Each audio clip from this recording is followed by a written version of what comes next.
لكم لقينا مطعم حلال بتنريفه. عربي؟ كيف الحال؟ لاباس؟ الحمد لله. ما شاء الله. هاي نص دجاجي ولا شو؟ لقينا مطعم مغربي بلوس كريستيانوس بتنريف. مهتمين بالتفاصيل، يعني بيعطوكم كاتشب، مايونيز، كاسات مع الكولا، ثلج، ليموني.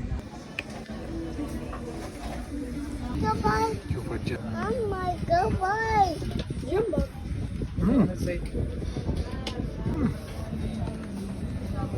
بصراحة ما في بعد الزيتون بإسبانيا. باتاتا برافاس، شوفوا أحلاها. حرة حرة كتير، حرة كتير. كان زين حياكل منها، كتير حرة بس طيبة. شوفوا محلاها من جوا. شوفوا الخبز محمرينه على الفحم.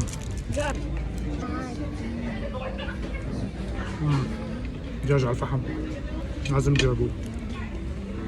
بصراحة كتير مطعم حلو.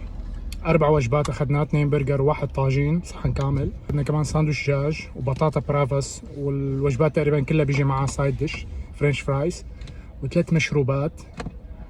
وبصراحة كل هاد ب 43 يورو. كتير ممتاز. أعطوني رأيكم بالتعليقات، غالي ولا رخيص؟ بشوفكم فيديو جديد.